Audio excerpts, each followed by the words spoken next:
Mário Negrão, nós falamos no primeiro bloco sobre o senador Ted Kennedy, e eu gostaria de falar nesse segundo bloco também sobre um outro senador que nesta semana foi manchete, foi notícia em todos os jornais, TVs, blogs, que é o senador Eduardo Suplicy.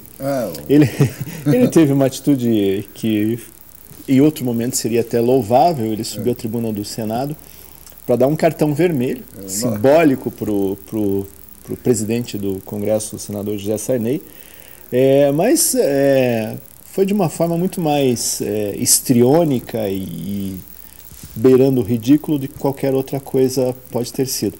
Em vez de ser o nosso Red Bull, ele acabou só ficando com a cara vermelha, né? Pois é. Ele quis ser o Red Bull ali, não. E o senador Suplicy não é a primeira cena cômica que ele, dependendo do ponto de vista grotesca, que ele interpreta.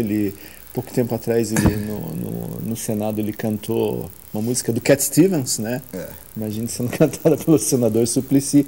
Enfim, ele é dado a performances de gosto discutível, vamos colocar de uma forma assim, usando o eufemismo. Inclusive para se separar. Foi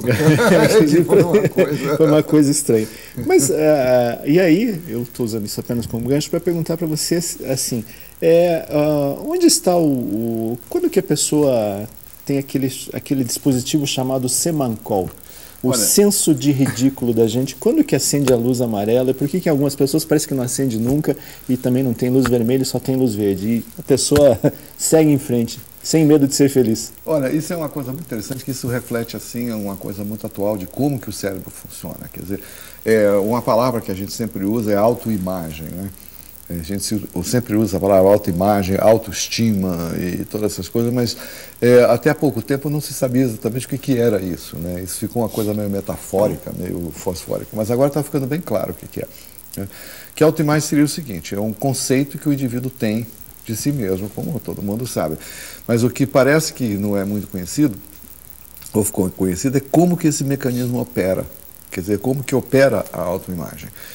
Então, digamos assim, a autoimagem é uma composição de banco de memória, né, que vem dos lobos temporais, quer dizer, tudo que você lembra sobre você, todas as histórias, as crenças, os pensamentos, as lendas que você conta de si. Não é? Veja que todos nós temos recordações na nossa vida, né, que são simbólicas da nossa vida. Tanto é que o cinema aproveita muito isso, né? Você vê um sujeito, às vezes, na tela do cinema e diz assim: poxa, minha vida foi assim, isso sou eu, né, e tal. E isso vem dos nossos bancos de memória, de nossas vivências. Junto com isso vem o sistema límbico, que traz os sentimentos sobre isso, né? Sentimento de apreço por si mesmo, o sentimento de não apreço por si mesmo, de baixa estima. E é isso que compõe, digamos, que o Freud gostaria de chamar de ego. Né? Quer dizer, o ego seria a composição atual, momentânea, da concepção que cada um tem de si mesmo. Só que nessa concepção falta muito, eu acho, né? Ou pelo menos parece que falta, uma coisa que apareceu muito bem na neurofisiologia moderna, que é o lobo anterior do cíngulo. Né? O lobo anterior do cíngulo é uma CNN, né? Que você tem dentro do seu cérebro, porque ela é uma parte que fica bem em cima do sistema límbico, fica bem no meio do cérebro, e ela captura todas as imagens, todos os acontecimentos, tudo que está acontecendo nesse momento. Né? E ela alimenta a sua autoimagem com isso. Então, por exemplo, você conta uma piada, né? É muito comum isso, né? Você conta uma piada e acha que ela é engraçadíssima. Aí você vê todo mundo com cara de paisagem, né? Se você está atento a essas caras de paisagem, né, você automaticamente desfaz, né, aquele afeto que você tinha pela tua piada. Né? Acontece que cada uma dessas sessões aí, né, tem sua própria força.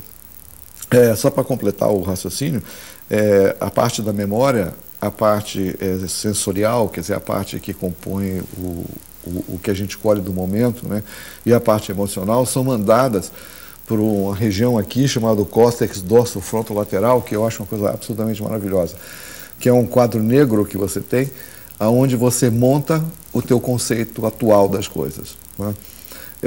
O que é de trabalho, o que é de usar as mãos, o que é de usar o raciocínio vem para cá. Né? O que é emocional vai para o hipocampo. né? De qualquer maneira, nós temos palcos, né, onde a gente ensaia os nossos atos do momento. Nossas performances. Né? Nossas performances. E é muito importante, por exemplo, no cara do sujeito cara de pau, o cara que perde o senso de ridículo, né? Que é desprovido do semancol. Desprovido do semancol é o cara que se imbui, né, de todo o dramaticismo e de toda a crença que ele tem sobre si mesmo ou sobre a situação que ele está vivendo naquele momento e não tem o feedback, né? Aliás, um modelo que ilustra isso muito bem, curiosamente, é o modelo da fobia social, né? Onde o indivíduo tem um discurso para fazer, digamos assim, e ele começa a suar debaixo da axila lá. E, na verdade, aquilo, quando chega no lobo anterior do 5, fala assim, relax, você está suando debaixo da axila, mas tem pessoas que estão sorrindo, tem pessoas que estão prestando atenção no que você está dizendo, né? E continue. Né? Mas digamos que ali deu um curto-circuito e ele para de prestar atenção, né, no que as pessoas estão dizendo e estão fazendo e começa a ficar com a atenção demasiada em cima do suor, né?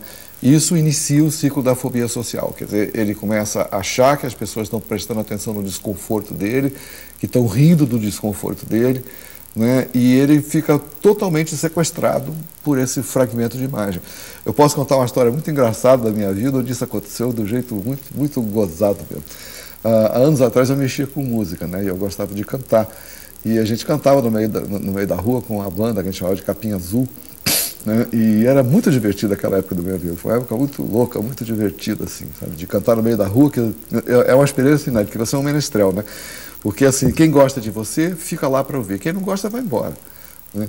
Então, para mim, é a melhor plateia do mundo, que ninguém pagou para ficar preso ali, para ficar te vendo, né? E um dia estava eu, Sandra, Cátia, o Almo, lá, o pessoal todo.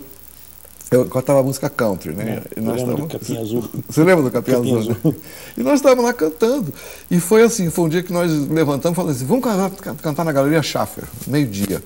E fomos, meio-dia, cantar na Galeria Schaffer. Estava lá, todo mundo cantando. E estava assim, uma coisa gostosa, ensolarada, assim, um grupo em volta da gente.